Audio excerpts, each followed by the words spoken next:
नमस्कार, बहुत स्वागत है आपका। प्राइम डिबेट देख रहे हैं आप, आपके साथ मैं जेपी शर्मा। राहुल गांधी के इस्तीफे के प्रकरण का क्या पटाक्षेप हो गया है, इस सवाल का जवाब आज राहुल के ट्विटर हैंडल से निकला। राहुल ने अपना दर्द ट्विटर पर निचोड़ा, हार की जिम्मेदारी ली और कहा कि नए अध्यक्ष का चयन जो 1 महीने पहले ही हो जाना चाहिए, वो अब बहुत जल्दी हो जाए तो बेहतर है। इस प्रक्रिया में मैं यानी राहुल गांधी कहीं शामिल नहीं होऊंगा। इस घटनाक्रम के बाद देश भर के कांग्रेसियों की तरफ से प्रतिक्रिया आई। बहुतों ने अब भी उम्मीद जताई कि राहुल मान जाएंगे और बहुतों ने अपील की कि प्लीज़ राहुल मान जाइए। इस घटनाक्रम की इस लिहाज से कोई सिग्निफिकेंस भले ही नहीं हो कि कांग्रेस लोकसभा में और राज्यों में बहुत सिमट गई है, लेकिन इस लिहाज से बड़ा महत्व है कि कांग्रेस आज भी देश की सबसे बड़ी विपक्षी पार्टी है। ऐसे हालात में विपक्ष की क्या तस्वीर देश में बन गई है और कांग्रेस का नेतृत्व गांधी परिवार से बाहर जाने के बाद इसके क्या प्रभाव होंगे, इस पर आज चर्चा होगी। पहले चर्चा के बिंदु। राहुल गांधी ने कांग्रेस अध्यक्ष पद से दिया इस्तीफा। राहुल गांधी ने कहा पार्टी का अगला अध्यक्ष कौन होगा, इसका फैसला कांग्रेस वर्किंग कमेटी करेगी। राहुल ने कहा पार्टी को बिना किसी देरी के जल्द ही नए अध्यक्ष का चुनाव करना चाहिए। राहुल ने ट्विटर पर आकर साफ किया कि अब वह कांग्रेस के अध्यक्ष नहीं हैं। राहुल गांधी ने कहा चुनाव में हार के लिए मैं जिम्मेदार हूं। राहुल गांधी ने कहा पार्टी को बनाने के लिए कड़े फैसले लेना जरूरी है। राहुल गांधी ने 4 पन्नों का खत ट्वीट किया। खत में राहुल ने कहा कांग्रेस पार्टी के लिए काम करना उनके लिए गर्व की बात है। राहुल गांधी ने खत में लिखा है कांग्रेस के भविष्य के लिए जवाबदेही जरूरी। राहुल गांधी ने कहा नए अध्यक्ष का नाम नहीं सुझाऊंगा। लोकसभा चुनाव में हार के बाद ही राहुल ने इस्तीफे की पेशकश की थी। सीडब्ल्यूसी ने राहुल का इस्तीफा स्वीकार नहीं किया था। इसके बाद हुई थी मनाने की कोशिशें। तो प्राइम डिबेट में आज हमारे साथ भारतीय जनता पार्टी के प्रवक्ता मुकेश पारीक साहब हैं, मानचंद घंडेला जी हमारे साथ, विश्लेषक हैं आप, और वरिष्ठ पत्रकार श्याम सुंदर शर्मा जी हैं हमारे साथ। और जिस पार्टी के अध्यक्ष या अब जिनको कहें निवर्तमान अध्यक्ष की चर्चा हो रही है, उस पार्टी से हमारे साथ पैनल में कोई नहीं है। देश में किसी भी टीवी बहस के किसी भी पैनल में कांग्रेस का आदमी नहीं है, कब तक नहीं होगा पता नहीं। खैर, हम बहस की शुरुआत करते हैं। और सबसे पहले मैं आपके पास आ रहा हूँ खंडेला साहब, और आपसे ये समझना चाह रहा हूँ, एक बहुत मशहूर फिल्म में एक किरदार दूसरे किरदार से कहता है कि मैं तुझे अपनी नौकरी से निकालता हूँ, तो दूसरा किरदार उसको पलट कर जवाब देता है कि तू क्या मुझे नौकरी से निकालेगा, मैं अपने अंदर से तेरी नौकरी को बाहर निकालता हूँ। तो उससे कहीं ना कहीं मिलती जुलती परिस्थितियों जैसा वातावरण बना हुआ है। राहुल गांधी कहते हैं कि मैं तो कांग्रेस अध्यक्ष पद छोड़ रहा हूं, लेकिन कांग्रेस कह रही है कि आप कैसे कांग्रेस अध्यक्ष पद छोड़ देंगे, आपके बिना तो काम नहीं चलेगा। तो जिस हेतु से, जिस उद्देश्य से राहुल गांधी ये कदम उठा रहे हैं कि गांधी परिवार का ठप्पा पार्टी के ऊपर से हट जाए, पार्टी नहीं चाहती कि यह ठप्पा हम पर से हट जाए, ऐसी परिस्थितियां बनी हुई हैं। पार्टी वहां धरना दे रही है, पार्टी अपील कर रही है, पार्टी के लोग इस्तीफा दे रहे हैं। तो इस तमाम कवायद का फिर फायदा क्या? देखिए, एक बात जो मुझे अंत में कहनी थी वो पहले कह रहा हूं, वो जो आ रहा है विजुअल, मोतीलाल जी वोरा को कार्यवाहक के रूप में सामने रखा गया है। अब हम कैसे कह दें कि ठप्पा वास्तव में जो है गांधी परिवार का नहीं रहेगा, ठप्पा नहीं ठरका रहेगा बिल्कुल, और जब तक उस ठरके को कोई मानेगा नहीं, दूसरा आएगा नहीं। एक बात तो ये है। दूसरी बात मैं कहना चाह रहा हूं, वो सारे के सारे जो हैं वो परिक्रमा करने वाले हैं। वो एक ऐसे व्यक्ति की तलाश में रहते हैं जिसकी परिक्रमा करके उसको खुश रखकर और हम सत्ता का लोभ और लालच और सुख जो है भोगते रह सकें। और ये सारे के सारे जो परिक्रमा वाले हैं वो पराक्रमी नहीं है, मतलब उनके साथ में जनता नहीं है जब तक अगर गांधी फैमिली नहीं है।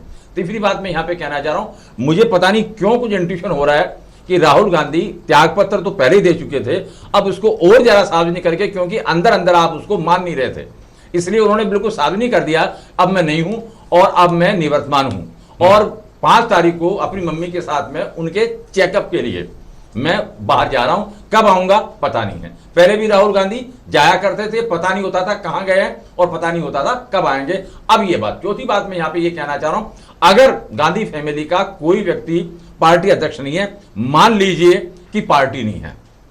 और पांचवी बात मैं यहां पे ये कहना चाह रहा हूं, ये जो राहुल गांधी ने रास्ता अपनाया, मैं इसको पलायनवादी कहता हूं। पराक्रमी रास्ता नहीं है ये, मुकाबला करना चाहिए। और जो पार्टी 2 से आज सब कुछ हो गई हो, तो आप तो सब कुछ हैं, केवल आपको संसद में सीटें नहीं हैं, बाकी सब कुछ है। आपका इंफ्रास्ट्रक्चर है, आपके कार्यकर्ता है, समर्पण आपके प्रति है, पूरे देश में आपका जो ढांचागत सारी व्यवस्था है, इसके बावजूद। और एक बात मैं कहना चाह रहा हूं, कौन बनेगा राहुल गांधी की जगह पार्टी का अध्यक्ष, ये एक बड़ी अजीब सी कहानी है, ये मजाक है।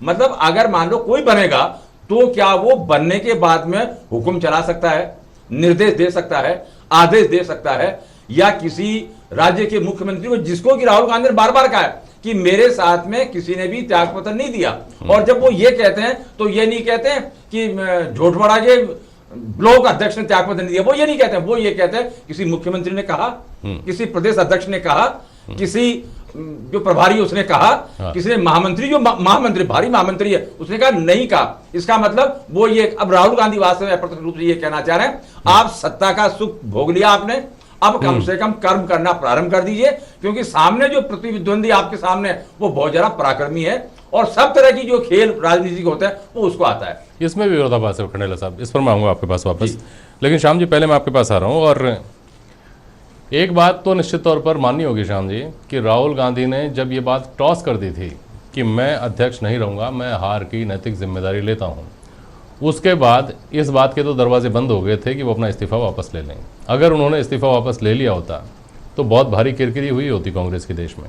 देखिए जेपी शर्मा जी, 40 दिन बाद उन्होंने ट्वीट किया और ये स्पष्ट किया कि मैं किन कारणों से पार्टी में से को छोड़ने जा रहा हूँ और पार्टी को सहयोग पूरा करूँगा, सिपाही के रूप में काम करता रहूँगा, लेकिन अध्यक्ष कोई बन जाए दूसरा। और अध्यक्ष बनेगा तो निश्चित रूप से कहा जाता है कि गांधी परिवार के 3 लोग हैं, उनके रबर स्टैम्प का काम करेगा, चाहे कोई भी अध्यक्ष बने इस पार्टी में, क्योंकि उनका जो त्याग बलिदान, जिस तरह का वर्चस्व है गांधी परिवार का, वो उसको उनको दूर नहीं रखा जा सकता। वो कहते थे गांधी परिवार इस चीज़ों से दूर हटता है और सारी चीज़ों का दे दें, वो ये नहीं कहा। उन्होंने कहा कि मैं उन लोगों का शुक्रिया अदा करता हूँ देश और विदेश में, जिन्होंने मुझे इसके लिए कहा कि आप बने रहिएगा। अब मैं सिपाही की तरह रहूँगा, काम करता रहूँगा, दिशा निर्देश देता रहूँगा और जो पार्टी बताएगी उसका काम भी करूँगा। अब इस सारी बातों को लेकर के ऐसा लग रहा है कि आप जिस दिन पार्टी आपकी हारी थी और आपने पहला स्टेटमेंट दिया था कि मैं पार्टी हारी जरूर है, आपको मैं और आप पार्टी को सक्रिय रूप से काम करना होगा मैदान, और वो फिर 2 दिन बाद रणछोड़ दास बन करके इस्तीफा दे गए। ये मेरे को समझ में नहीं आता कि आप एक जगह तो कहते हैं कि पार्टी के कार्यकर्ताओं को संबल देते हैं, बात करते हैं, अब क्योंकि पार्टी में आज की स्थिति में है कि अध्यक्ष उसको बनाया जाए। अब ये बात भी क्या है कि लॉयल कौन हो, गांधी परिवार का लॉयल व्यक्ति बने, तो देखिएगा कि 3-4 नाम तो हैं सामने, मल्लिकार्जुन खड़गड़े भी है, गुलाम नबी भी है, अशोक गहलोत भी है, जनार्दन द्विवेदी, AK एंटोनी और मोकल वासने, साथ में सुशील कुमार शिंदे भी है। शिंदे का नाम इसलिए प्रबल रूप से उछल रहा है क्योंकि महाराष्ट्र में भी चुनाव होने और वह दलित नेता भी हैं। इसके अलावा क्योंकि पार्टी को फंड चाहिए और मुंबई में के होने के नाते एक बड़ा फंड वो उपलब्ध करा सकते हैं राष्ट्रीय अध्यक्ष बन गए तो। और क्योंकि एनसीपी में वो उनके गुरु निश्चित रूप से शरद पवार ही थे, वही उनको लाए थे, और वो जब एनसीपी बनी तो वो गए नहीं और उन्होंने कहा कि मैं नहीं जाऊंगा, कांग्रेस में रहे और लॉयल रूप से काम करते रहे, तो इसलिए कहा जा सकता है। और फिर बीजेपी ने भी उनको कहा था 2019 के चुनाव में आप आइए और हम आपको चुनाव लड़ाने के चाहते हैं, उन्होंने खुलासा किया था, वो नहीं गए ये। और उन्होंने देखिए उपराष्ट्रपति का चुनाव भी लड़ा था, हमारे बेरू सिंह जी शेखावत के सामने वो चुनाव हार गए थे। वो राज्यपाल भी रहे, ऊर्जा मंत्री भी रहे और आप गृह मंत्री भी रहे। इसलिए गृह मंत्री के होने के नाते नरेंद्र मोदी से भी उनके मधुर संबंध है। जब वो गुजरात के मुख्यमंत्री थे और ये गृह मंत्री थे तो उनकी बातचीत होती थी खुल करके, बहुत स्वभावपूर्ण है। आज मौजूदा स्थिति में कांग्रेस का ऐसा व्यक्ति बने जिससे कि प्रधानमंत्री भी आपस में कॉन्टेक्ट होता रहे, क्योंकि अभी राहुल गांधी और प्रधानमंत्री जी के बीच में संबंध नहीं जुड़ पाया, बातचीत नहीं हो पाती थी, वो बहुत सारी चीजें होती थी। इसलिए आने वाला समय किस प्रकार से सुधरे, क्योंकि संकट का समय है कांग्रेस के सामने। और उन्होंने साफ कहा है कि कड़े निर्णय भी लेने होंगे, सारी बातें भी करनी होंगी। राहुल गांधी कह भी रहे हैं सारी बातें और फिर पीछे भी हट रहे हैं। लेकिन श्याम जी एक बात बताइए, आपने जो क्वालिटीज़ बताई सुशील शिंदे की, या संभावित कोई भी अध्यक्ष होगा जिसमें होनी चाहिए, उसमें ए हो, उसमें बी हो, उसमें सी हो, उसमें डी हो, लेकिन जो आखिरी क्वालिटी उसमें होनी चाहिए वो ये है कि वो गांधी परिवार के प्रति लॉयल हो, गांधी परिवार के फैसलों को इम्प्लीमेंट करवाए।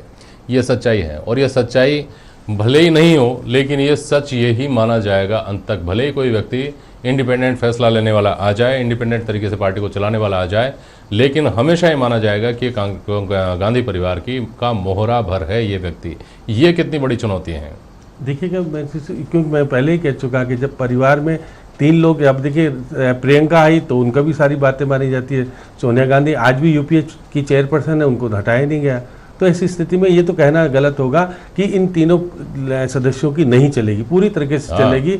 और देखिए खड़गरे वाली बात है, वो जब रहे थे कांग्रेस के संसद उसमें नेता थे लोकसभा में, तो उन्होंने एक आध निर्णय ऐसे कर दिए थे जो कि बिना गांधी के परिवार से पूछे कर दिए थे, इसलिए अविश्वसनीय बन गए। अब आपके गुलाम नबी को नहीं बना सकते क्योंकि वर्ग विशेष से आते हैं। तो ये सारी, क्योंकि आपको आने वाले समय में एससी वोट भी चाहिए, और एससी ऐसा चाहिए जो कि आपका समर्पित हो और जो कहो और कर दे। तो इसलिए मैं कह रहा हूँ, मीरा कुमार का नाम भी आया था। मीरा कुमार वो कैपेबिलिटी नहीं रखती हैं कि, क्योंकि फंड भी चाहिए आज कांग्रेस को, और इसलिए देखिएगा अशोक गहलोत और आपके कमलनाथ को नहीं बनाया जाएगा क्योंकि फंड भी देने वाले हैं और कांग्रेस को बहुत। और आज ही देखिएगा उनको राज्यसभा की जिम्मेदारी गुजरात की सौंप दी है, वो आज ला रहे हैं उन विधायकों को जयपुर और रखेंगे, उसके बाद कांग्रेस को जिताने का प्रयास करेंगे। फिर राजस्थान में चुनाव होंगे। तो ये बात तो सही है कि राजस्थान के मुख्यमंत्री निश्चित रूप से रणनीतिकार तो कांग्रेस के रहेंगे, चाहे बोले राष्ट्रीय अध्यक्ष नहीं बने। उन्होंने कहा कि क्योंकि मैं दक्षिण वगैरह को भाषा नहीं समझता हूँ और मैं नहीं कर पाता हूँ, इसलिए मैं उस स्थिति में नहीं हूँ, मेरे को मत बनाइए। तो ये तो बात तय हो गई कि वो अब सियासत की भाषा बहुत बेहतर तरीके से समझते हैं, राजनीति की भाषा वो सियासत तो पूरी तरीके से करते हैं। इसलिए राजस्थान को में रख करके कांग्रेस को पूरे 5 साल पूरे कराने के लिए उनको यहाँ रखना जरूरी हो जाएगा। इसलिए मैं नहीं मानता हूँ कि पायलट को बहुत जल्दी कुछ मिल पाएगा। इसलिए आज जो स्थिति बनी है उससे तो स्पष्ट हो गया कि राष्ट्रीय अध्यक्ष तो नहीं बन रहे कांग्रेस के अशोक गहलोत, लेकिन वो रणनीतिकार और सारी चीज़ों में, क्योंकि सोनिया गांधी ने जिम्मेदारी, भंवर जितेंद्र से बातचीत हुई और सारी, अब पहली जिम्मेदारी, क्योंकि पहले गुजरात का चुनाव दिया था उन्हें और करके दिखाया था, अब गुजरात से राज्यसभा का चुनाव, क्योंकि 2 खंड में होगा चुनाव, और वहाँ किस प्रकार से कांग्रेस मजबूती के साथ चुनाव लड़के जीते, ये एक बहुत बड़ी चुनौती उनके सामने होगी। और वो जादूगर है राजनीति के, और वो जादू करके दिखवा पाएंगे नहीं दिखवाएंगे तो आने वाला समय बताएगा। लेकिन ये बात सही है कि अशोक गहलोत अब राष्ट्रीय अध्यक्ष नहीं बनेंगे, मुख्यमंत्री बने रहेंगे, ऐसा जी। मुकेश पारिक जी, ये सुन रहे हैं कि राहुल गांधी के इस्तीफे से कांग्रेस जितनी चिंतित है उतनी आपकी पार्टी भी चिंतित है। आप भी चाहते थे कि वही रहे 2024 में जब मुकाबला हो, तब भी मोदी बनाम राहुल का मुकाबला रहे, आपके लिए आसानी रहती? बताइए। बिल्कुल नहीं, ऐसा नहीं है। भारतीय जनता पार्टी, कांग्रेस पार्टी क्या करती है, क्या निर्णय लेती है, उसमें कोई हमारी दखल अंदाजी या कोई रुचि नहीं है। लेकिन आज मैं मिस कर रहा हूँ, कोई हमारा कांग्रेस के अधिकृत प्रवक्ता होते तो शायद हमारी बहस और सार्थक भी होती और अच्छी होती। लेकिन जिस प्रकार से राहुल गांधी ने जो इस्तीफा दिया है उसमें एक चीज नजर आई जो उन्होंने स्वयं ने कही और बार बार कही। उनको ऐसा लगा कि जब हम ये चुनाव हारे हैं तो कांग्रेस के जो बड़े नेता हैं सब हैं, ये हार की जिम्मेवारी लेंगे और हार की जिम्मेवारी लेते हुए राहुल गांधी को इस्तीफा सौंपेंगे। उनको ऐसा लग रहा था। हाँ। लेकिन जो कांग्रेस के लीडर्स हैं, चाहे वो कमलनाथ हो, चाहे अशोक गहलोत हो या और भी कोई वरिष्ठ नेता हो, उन सब ने हार का ठीकरा स्वयं राहुल गांधी पर ही फोड़ा है। उनका ये स्पष्ट इसमें रूप नजर आ गया कि हार का अगर कोई जिम्मेवार है तो वो राहुल गांधी स्वयं है। ऐसा इन नेताओं ने इस चुनाव के परिणाम के बाद प्रदर्शित किया है। उसकी तकलीफ और पीड़ा राहुल गांधी को कहीं ना कहीं थी और उस पीड़ा के कारण उन्होंने पहले इस्तीफा दिया, फिर इस्तीफे के बाद उन्होंने देखा 1 महीने तक कि इसका क्या रहता है, क्या परिणाम आते हैं। लेकिन उसके बाद भी कोई परिणाम नहीं आए। कांग्रेस का जो नेता हैं, कांग्रेस के नेतृत्व के प्रति उनका सीधा ये स्पष्ट रुख रहा कि हमारे जो नेतृत्व करता है राहुल गांधी, उनको ही पूरा जिम्मेवार उन्होंने हार का माना। वो स्वयं भी एक सीट से चुनाव हार गए।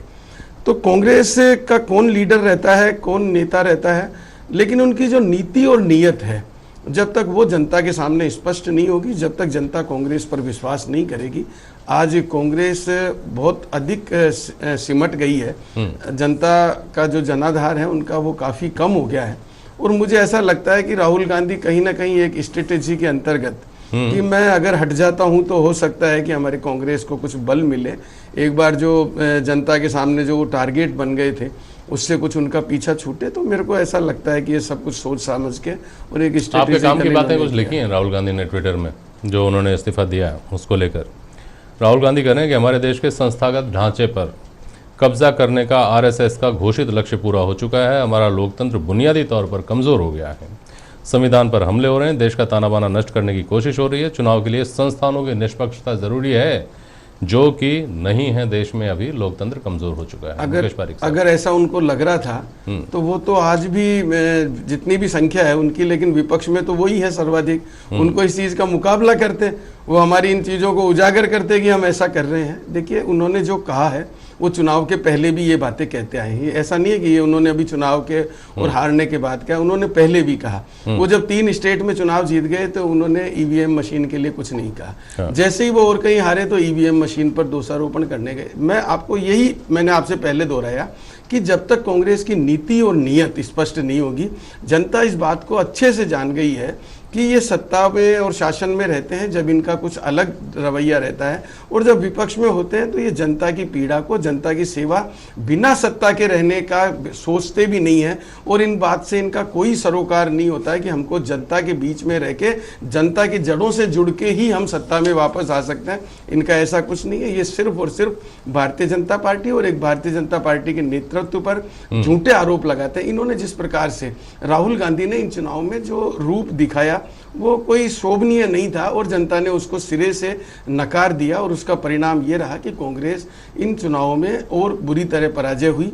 कांग्रेस जब उन्होंने जनता को प्रधानमंत्री के लिए चोर कहा तो जनता को ये बहुत बुरा लगा, जनता ने इसको अस्वीकार कर दिया, और उसकी परिणति ये हुई कि कांग्रेस को ही उन्होंने हमारे राजस्थान और कुछ प्रदेशों में तो बिल्कुल ही साफ कर दिया।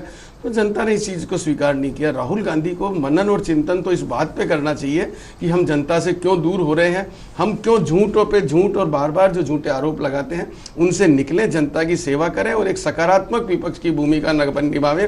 राष्ट्र हित में अगर कोई चीज़ सरकार करती है तो उसको सराहें, और अगर कोई ऐसी चीज़ लगती है कि जनता की सेवा के लिए ये और चाहिए तो उसकी डिमांड करें। सकारात्मक विपक्ष की ये भूमिका होती है, बजाय ये करने के और ये खाली फिर आरोप लगा देना, खुद छोड़ के जा रहे हैं और पार्टी में भारतीय जनता पार्टी पर आरोप लगा रहे हैं। जनता इस चीज को जानती है, इसमें कोई तथ्यात्मक कोई बात नहीं है। अच्छे विपक्ष के ये सारे गुण सर मैं याद दिलाऊंगा आपको विधानसभा का जब आगे कार्रवाई चलेगी ना जी, तब याद दिलाता रहूंगा मैं आपको। श्याम सुंदर शर्मा जी, ये राहुल गांधी की एक प्रस्तावित यात्रा भी है, देश की यात्रा, जो वो कांग्रेस अध्यक्ष के तौर पर नहीं करेंगे, अब वो आम कार्यकर्ता के तौर पर देश भर में घूमेंगे, लोगों के दुख दर्द जानेंगे। जो मुकेश पारिक जी ने कहा तो मुझे याद आया। इस यात्रा को कितना सिग्निफिकेंट यात्रा माने हम? देखिए जेपी शर्मा जी, क्योंकि फिर मैं आपको कह रहा हूँ वो अध्यक्ष नहीं है तो कोई बात नहीं, वो पार्टी के वो जिम्मेदार रहे हैं, और अब क्योंकि पार्टी उन्हीं के इर्द गिर्द तो यहीं से तो सवाल उपजता है श्याम जी, निर्णय यहीं से तो सवाल उपजता है। जो छवि आप बदलना चाह रहे हैं कि गांधी परिवार मतलब कांग्रेस और कांग्रेस मतलब गांधी परिवार अब नहीं है, अध्यक्ष कोई और है, अपना काम कर रहा है, मैं तो अपनी यात्रा पर घूम रहा हूँ, क्या वो ये संदेश दे पाएंगे इस यात्रा से?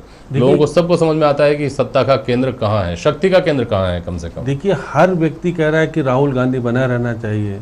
कोई आज प्रदर्शन भी हुआ, धरना भी दिया, सब लोग आज भी, मैं तो उनको भी सुन रहा था, मोतीलाल वोरा जी को भी, कि वो तो 3 राज्य चुनाव भी जीते थे और चुनाव भी सक्षमता से लड़े थे। अब पार्टी नहीं जीती वो बात अलग है, लेकिन वो उनके दिशा निर्देश में ही सब कुछ होगा। अब ये कहना गलत है कि राहुल गांधी का आदेश नहीं चलेगा, वो पर्दे के पीछे रहकर भी वो करेंगे जो आज करते थे। अब आप तो कुछ दिन पहले ही छत्तीसगढ़ के प्रदेश अध्यक्ष का नियुक्ति हुई थी तो राहुल गांधी ने साइन किए थे।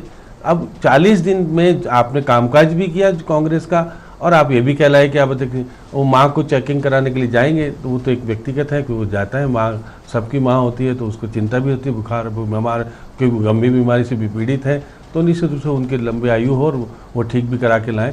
लेकिन कांग्रेस के लिए आवश्यकता है आज भी राहुल गांधी, और कल भी रहेंगे, क्योंकि कोई नेता उनके सामने बोल नहीं सकता, क्योंकि जब चुनाव लड़े थे तो एक व्यक्ति चुनाव लड़ने का हिम्मत दिखा रहा था तो उसको बाहर कर दिया, अभी वो बीजेपी में इनके साथ है, अभी बार बार करें। देखिए संघ का तो वो तो संस्थागत की बात कर रहे हैं, अब तो राष्ट्रपति, उपराष्ट्रपति, प्रधानमंत्री, गृह मंत्री और सारे ही तो आरएसएस के लोग बन गए, तो संस्थागत वाली बात तो रही नहीं अब कुछ भी। राज्यपाल भी बहुत जगह पर आरएसएस के हैं, तो आरएसएस तो निश्चित रूप से बीजेपी के अंदर हावी है और रहेगी आने वाले समय, क्योंकि वो तो रीढ़ की हड्डी है उनकी और उनके अनुसार ही निर्णय होते हैं। राहुल, आप देखिए राहुल और प्रियंका और सोनिया गांधी निर्णय कांग्रेस की करती है, तो वहाँ संघ निश्चित रूप से आज भी निर्णय करता है, उसको नरेंद्र मोदी भी मानते हैं और अमित शाह भी मानते हैं। अमित शाह आज अध्यक्ष, कार्यकारी अध्यक्ष इनके बन गए, नड्डा जी, बाकी राजस्थान में 72 दिन तक फैसला नहीं हुआ था, तो ये तो गलत है कि बहुत सारे नेता इनको भी चुनौती देते आए हैं और देते रहेंगे। लेकिन पार्टी संगठन निश्चित रूप से कहा जा सकता है कि राहुल गांधी और सोनिया गांधी और प्रियंका को कोई चुनौती कांग्रेस में देने की स्थिति में नहीं रहेगा आगे भी। जी कंडेला साहब, जो आपको मैंने बीच में कहा था कि विश्वसनीयता पर मैं वापस आऊँगा, अवसरवादिता पर मैं वापस आऊँगा, ये पूरा जो घटनाक्रम है पिछले 30-40 दिन का, 1-1.5 महीने का, ये काफ़ी हद तक ये दिखाता है कि कन्फ्यूजन बहुत गहराई तक है। राहुल गांधी ये कहते हैं, इस बात पर नाखुशी जताते हैं कि जो जिम्मेदार पदों पर बैठे हुए लोग हैं उन्होंने किसी ने इस्तीफे की पहल नहीं की। उनसे अगर इस्तीफे की अपेक्षा की जा रही है, मतलब आप ये मानते हैं कि ये चेहरों की हार है, ठीक है ना? ये मानते हैं आप कि ये चेहरों की हार है, वो चेहरे अपना प्रभाव नहीं छोड़ पाए, वो वोट नहीं जुटा पाए, वो पार्टी को नहीं जिता पाए, ये चेहरों की हार है। दूसरी तरफ वो दोष देते हैं भारतीय जनता पार्टी की इस बात को कि उन्होंने संस्थागत तरीके से पूरे जो सिस्टम है उसके ऊपर कब्जा कर लिया है, उनकी लड़ाई शासन से थी। तो हम इसमें से किस बात को सही माने? क्या ये स्पष्ट नहीं करता है कि राहुल गांधी का ये जो पिछले 1-1.5 महीने का उनका जो क्रियाकलाप है वो किसी एक दिशा को निर्धारित नहीं करता कि हाँ इस दिशा में जाना है, वो दिग्भ्रम की स्थिति पैदा करता है। बिल्कुल 100% सही आप कह रहे हैं, मैं उसको जरा अलग तरह से व्याख्या कर रहा हूं। राहुल गांधी जी ने सर्वश्रेष्ठ दिया और न्यूनतम उनको मिला, इस बात का उनको मलाल है। दूसरी बात, बिल्कुल उन्होंने कहा कि सत्ता के लिए मत करिए, सेवा के लिए करिए, कांग्रेस की जो रीति नीति, मान मर्यादा, सम्मान जो कुछ है उसको बरकरार रखिए। लेकिन यहां पर सारे के सारे जो भी बातें हो रही हैं, चाहे उनको रखने के लिए हो रही है, चाहे वहां पर धरना देने के लिए हो रही है, चाहे विपक्ष को कोसने के लिए हो रही है, केवल अपनी सत्ता बचाए रखने के लिए हो रही है। अब मैं एक बात यहां पर उदाहरण देकर आपसे कहना चाह रहा हूं जी। आदरणीय अशोक जी ने क्या कहा, अंततः जाकर जबरदस्ती क्या कहा, हार के लिए हम सब जिम्मेदार हैं। यानी राहुल गांधी जी भी हैं और ब्लॉक का अध्यक्ष छिंतरमल भी है। अब आप वो क्या कहना चाह रहे हैं? मतलब वो ये कहना चाह रहे हैं केवल मेरे कारण से या किसी एक से कारण से, वाई कारण से हार नहीं हुई, जबकि हार वास्तव में किसके कारण से हुई? जो वास्तव में चेहरे बने हुए थे राज्यों में। और राज्यों में चेहरा कौन था? अगर मान लो राजस्थान की अगर बात करेंगे तो राजस्थान में चेहरा कौन था? अशोक जी गहलोत थे। लेकिन राहुल गांधी का खुद का पत्र इस बात पर सवाल खड़े करता है ना सर। हाँ बिल्कुल खड़ा करता, मैं बिल्कुल बोल रहा हूँ ना भाई, वो तो पलायनवादी है, भी मांग रहे हैं, वो भाजपा के ऊपर भी सवाल कर रहे हैं, राहुल गांधी ईवीएम की वजह से भी हार बता रहे हैं। जब ईवीएम की वजह से हार हुई तो चेहरा कोई भी होता है, वो क्या वृद्धि करे, उनको कुछ पता नहीं मैं क्या कर रहा हूँ। सवाल यार है, वो पलायनवादी है, वो संघर्ष नहीं कर सकते हैं, वो फ्रस्ट्रेशन में है, वो जो कुछ जो हार हुई है उसको पचा नहीं पा रहे, जो कुछ उन्होंने किया, जो स्ट्रेटजी बनाई उसमें वो सफल नहीं हुए हैं, और जिन लोगों पर विश्वास किया वो विश्वास वो पूरा नहीं हुआ है। और जिस तरह की राजनीति वो करना चाह रहे थे, यानी एक बार क्या किया था उन्होंने, युवा कांग्रेस में इलेक्शन करवाए थे, फिर इलेक्शन नहीं करवाने का बीड़ा किसने उठाया था? जो वास्तव में फेरी देने वाले नेता थे। और उसके बाद में उन्होंने क्या किया? उसके बाद में ये कहा कि साहब आपको मुख्यमंत्री नहीं बनना चाहिए, और जो नेचुरल जस्टिस के रूप में पायलट है उनको राजस्थान का मुख्यमंत्री बनना चाहिए। लेकिन क्या हुआ? अभी शाम जी ने कहा कि साहब वो जादूगर है। जादूगर मैं कह रहा हूं, मैं बार बार कई बार इसको सिद्ध कर चुका हूं कि अशोक गहलोत जादूगर तभी है जब उनको सत्ता चाहिए। जब भी कांग्रेस पार्टी के ये तो अलग विषय हो गया मानसिंह जी, समय भी कम है। राहुल गांधी का कुल मिलाकर के इस बात से ये स्पष्ट होता है कि राहुल गांधी कोई एक दिशा खुद के लिए भी अभी तय नहीं कर पा रहे हैं, पार्टी को देना तो बहुत आगे की बात है। चलिए चर्चा जारी रहेगी। आज के लिए प्राइम डिबेट में बस इतना ही। बहुत शुक्रिया आप सभी मेहमानों का आज प्राइम डिबेट में शामिल होने के लिए। नमस्कार।